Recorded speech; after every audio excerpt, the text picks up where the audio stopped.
नमस्कार रसिका हो. आम्ही आपल्यासाठी घेऊन आलो आहोत नवीन लघुकथा क्रॅक जॅक. याचे लेखक आहेत संकेत सणस, स्वर प्रियांका जोशी यांचा. असं म्हणतात की जोड्या स्वर्गात तयार होतात, पण काही जोड्या अशा असतात की त्या वरच्यालाच ओपन चॅलेंज वगैरे देऊन एकत्र येतात. म्हणजे जी दोन माणसं एकत्र येणं कधीच शक्य नाही असं त्या वरच्यानंच ठरवून ठेवलेलं असतं आणि तशी परिस्थिती देखील निर्माण केलेली असते. पण काही नमुने त्यालाच म्हणजे त्या वरच्यालाच वेडावून दाखवत अशा वेळी देखील सोबत असतात. या दोघांचा जोड देखील तसाच होता. चुंबकाचे दोन ध्रुव विरुद्ध असूनही एकत्र राहावेत तसं त्यांचं नातं होतं. वरवर सगळ्यांना कडक स्वभावाची वाटणारी पण आतून अतिशय हळवी असणारी ती, आणि साळसूतपणाच्या बुरख्याखाली स्वतःचा कमीनेपणा पद्धतशीरपणे झाकून टाकणारा तो. एखाद्याच्या जखमेवर हळुवार फुंकर घालण्याचा तिचा स्वभाव तर आधी मनसोक्त हसून घेऊन नंतर समोरच्या व्यक्तीला त्याचं कसं चुकलं हे पुराव्यानिशी पटवून देऊन मग त्याला मदत करण्याची याची पद्धत. तिला भांडणं सोडवायची असायची आणि हा भांडणं वाढवायला रॉकेलचा डबा घेऊनच बसलेला असायचा. तिच्या प्रेमाची पद्धत देखील हळुवार होती. स्वतःचं सर्वस्व समोरच्याला अर्पण करून कसलीही अपेक्षा न ठेवता ती प्रेम करायची, तर हा मात्र स्वतःचे सगळे हट्ट आणि अपेक्षा तिच्याकडून अगदी हक्कानं पूर्ण करून घ्यायचा. तिला सगळी कामं वेळच्या वेळी होणं अपेक्षित असायचं आणि याच्यासाठी सगळी कामं लक्षात ठेवणं हेच सगळ्यात मोठं काम असायचं, आणि ते अर्थातच कधीच नीट व्हायचं नाही. एखाद्यासोबत चर्चा करताना ती समोरच्याचं म्हणणं ऐकून घेऊन स्वतः चूक की बरोबर ते ठरवायची. तर हा चर्चेला सुरुवात करण्याआधीच आपण बरोबर आणि समोरचा चुकीचा हे मान्य करून टाकायचा. जिंकणं किंवा हरणं हा तिच्यासाठी खेळाचा एक भाग असायचा आणि त्याला मात्र जिंकण्यासाठीच खेळायचं असायचं. जवळपास प्रत्येक गोष्टीतच त्यांच्यात जमीन आसमानाचा फरक होता. पण तरीही ते दोघं सोबत होते. नुसतेच सोबत नव्हते, तर जगाला हेवा वाटेल असं घट्ट नातं होतं त्यांच्यात. अर्थात सगळंच काही गोडी गुलाबीनं चालू होतं असं काही नव्हतं. त्यांच्या नात्यात रुसवे फुगवे होते, अबोला होता, भांडणं होती आणि कित्येक वेळा केलेले ब्रेकअप देखील होते. पण त्यांचं नातंच एवढं घट्ट होतं की सगळं होऊन देखील ते एकत्र होते. त्यांना ओळखणाऱ्या प्रत्येकाला हा प्रश्न पडायचा की हे दोघं सोबत का आहेत. गंमत म्हणजे त्यानं नेहमीपेक्षा जरा जास्त त्रास दिला तर तिला सुद्धा असाच प्रश्न पडायचा. पण एकदा तो समोर आला की त्याच्या त्या गोड स्माईलमध्ये तिचे सगळे प्रश्न नकळत विरघळून जायचे. त्याला मात्र असे प्रश्न कधीच पडायचे नाहीत. एकतर काही दिवस तो पुण्यात राहिला असल्यानं जगातील सगळ्या प्रश्नांची उत्तरं आपल्याला माहिती असतातच असाच त्याचा समज झाला होता. आणि सगळ्यात महत्त्वाचं म्हणजे आपल्यासाठी एवढी परफेक्ट असणारी दुसरी कुणी शोधूनही सापडली नसती हे त्यानं मनोमन मान्य करून टाकलं होतं. ती फक्त त्याच्यासाठी प्रेयसी नव्हती, तर त्याचं सर्वस्व होती. एखाद्यावर प्रत्येक गोष्टीसाठी विसंबून राहावं आणि नंतर त्याच्याशिवाय जीवन अशक्य होऊन बसावं अशी काहीशी स्थिती त्याची तिच्याबद्दल झाली होती. तिच्यासोबत असताना तो इतर सर्व गोष्टी गझनीचा हिरो असल्यासारखा विसरून जायचा.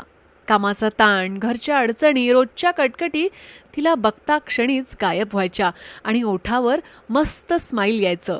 इतरांनी अशक्य ठरवून टाकलेल्या त्याच्या कल्पनांना तिचा मात्र संपूर्ण पाठिंबा असायचा. तो दोघांची स्वप्न एकत्र पाहायचा आणि मग ते दोघं ती स्वप्न पूर्ण करण्यासाठी धडपड करायचे. काही वेळा याची स्वप्न जरा जास्तच मोठी असायची. त्याच्या कल्पनेतच हा अर्धा हवेत गेलेला असायचा.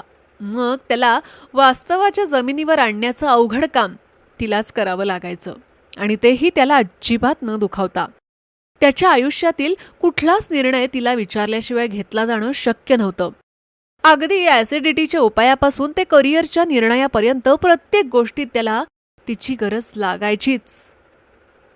आणि सगळ्यात महत्त्वाचं म्हणजे त्याला त्रास द्यायला एक हक्काचा माणूस गरजेचं होतं. तिच्या आयुष्यात इतर कुणाकडूनही झाला नसेल एवढा त्रास तिला याच्याकडून सहन करावा लागायचा. मुद्दाम खोड्या काढणं, खोटं खोटं भांडण करणं, तिला न आवडणाऱ्या गोष्टी जबरदस्ती खायला घालणं, तिनं सांगितलेली कामं विसरून जाणं, तिच्या कामाच्या वेळी याला प्रेमाचं भरतं येणं, फोनवर बोलताना तिच्या शेजारी कुणी असेल तर जरा जास्तच रोमॅन्टिक होणं, तिच्या ड्रायव्हिंग स्किलबद्दल आणि इतरही बऱ्याच गोष्टींवरून नित्यनेमानं टोमणे मारणं. अशा बऱ्याच गोष्टी तो अगदी आदर्श बॉयफ्रेंडचे परमकर्तव्य असल्याच्या थाटात भक्तिभावाने करायचा. पण ती बिचारी पूर्वजन्मीच्या पापाचे हप्ते फेडत असल्यासारखी त्याचा सगळा त्रास सहन करायची. बरं, एखादी गोष्ट हा सांगून ऐकेल तर शपथ. तिनं कितीही जीव तोडून एखादी गोष्ट करायला सांगितली तर याच्याकडे ती न करण्यासाठी 100 कारणं तयार असायची. आणि स्वतःचं डोकं लावून एखादं काम केलं की कपाळ मोक्ष ठरलेलाच. अशावेळी परत तिच्याकडं सल्ल्यासाठी यावं लागायचंच. अशावेळी त्याचा चेहरा अगदी बघण्यासारखा असायचा. निरागसता, भक्तिभाव, तळमळ, प्रायश्चित्त असे जे काही सगळे भाव आहेत ते एकावेळी चेहऱ्यावर जमा होत असत. मग इच्छा असूनही तिला याच्यावर चिडता यायचं नाही. निरागस चेहऱ्याचा अभिनय हा त्याचा सगळ्यात मोठा प्लस पॉइंट होता. तिचा पारा कितीही चढलेला असला तरी हा तिला जादू केल्यासारखा शांत करू शकायचा. खरं तर त्याचाच गैरफायदा घेऊन तो तिला त्रास द्यायचा. पण तिलाही त्याच्या अशा स्वभावाची चांगलीच सवय झाली होती. तो स्वतःला जेवढं चांगलं ओळखायचा त्याच्यापेक्षा जास्त चांगलं ती ओळखायची. कुठल्या क्षणी त्याला कशाची गरज आहे आणि त्याच्या मनात नक्की काय आहे हे तिला बरोबर कळायचं. त्यामुळे ती कधी त्याला मायेनं जवळ घ्यायची तर कधी कान सुद्धा पकडायची. त्याला तिच्याबद्दल सगळ्यात जास्त आवडणारी गोष्ट हीच होती की तिला पटकन आई व्हायला यायचं. अर्थात गुणी बाळासारखं वागणं हा काही तिचा फुल टाईम जॉब नव्हता. तिच्या मनातलं खोडकर बाळ देखील बाहेर यायला संधीची वाटच बघत असायचं. खोड्या काढण्यात आणि हट्ट करण्यात मॅडम देखील चांगल्याच पटाईत होत्या. अशावेळी मात्र त्याला तिचा कान पकडावा लागे. त्यांच्या भूमिकांची मग लगेच अदलाबदल होत असे. हट्ट करताना किंवा खोटं खोटं रुसून बसताना ती खरोखरच कमालीची निरागस दिसत असे. ती चिडून याच्याशी भांडत असायची आणि याला कळायचंच नाही की तिला मनवत बसावं की तिला कुशीत घेऊन भांडणाला टाइम प्लीज म्हणावं. तिच्या वेडावून दाखवण्यावर तर तो जाम फिदा होता. ती देखील त्याला वेडावून दाखवायची एकही संधी सोडत नसे. तिला एखादी गोष्ट नको असेल तर ती लगेच रडून दाखवायची. छोट्या मुलीसारखं तिनं रडायला सुरुवात केली की हा लोण्यासारखा पाघळायचा. ती निरागसपणे आपली बाजू पटवून देत असायची आणि हा बळच उसनं अवसान आणून कठोर राहायचा प्रयत्न करायचा. पण शेवटी काही झालं तरी जिंकायची तीच. रोज अशी मॅच फिक्स असली तरी ती खेळण्यातली मज्जा काही कमी व्हायची नाही. ती जेव्हा नाराज असायची तेव्हा मात्र याचा जीव अगदी वर खाली व्हायचा. अशा वेळी शब्दांपेक्षा तिला जवळ घेऊन थोपटलेलं जास्त प्रभावी ठरायचं. त्याच्या अशा थोपटण्यानं ती लगेच नॉर्मल मोडला परत यायची. त्याच्यासोबत असली की ती निर्धास्त असायची. आपले सगळे प्रॉब्लेम त्याच्या खांद्यावर सोपवून ती सोबत घालवलेल्या क्षणांची मजा लुटायची. छान कॉफीचा आस्वाद घेत गप्पा मारणं हा त्या दोघांचा दिवसभराच्या ताणाला टाटा करण्याचा उत्तम उपाय. गाडीवर मनसोक्त भटकणं, पावसात भिजणं, निसर्गाची उधळण डोळे भरून पाहणं, वेगवेगळ्या विषयांवर चर्चा करणं अशा अनेक गोष्टींमुळे त्यांचं नातं नवीन प्रेमात पडलेल्या युगुलासारखं फ्रेश होतं.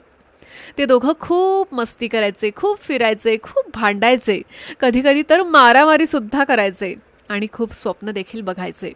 त्यांच्या स्वप्नांची यादी हनुमानाच्या शेपटीसारखी सतत वाढतच असायची. एकूणच काय तर एखाद्या कपलनं कसं राहावं याचा ते उत्कृष्ट नमुना होते. त्यांचं नातं कधी स्वीट तर कधी सॉल्टी असायचं, अगदी क्रॅकजॅकच्या बिस्किटसारखं. धन्यवाद रसिको. आम्हाला आशा आहे की तुम्हाला ही कथा जरूर आवडली असेल तर प्लीज आमच्या चॅनलला लाईक करा, सबस्क्राईब करा आणि आमची कथा शेअर करायला विसरू नका. आणि अशा नवनवीन कथा ऐकण्यासाठी आमच्या चॅनलला जरूर भेट द्या. धन्यवाद.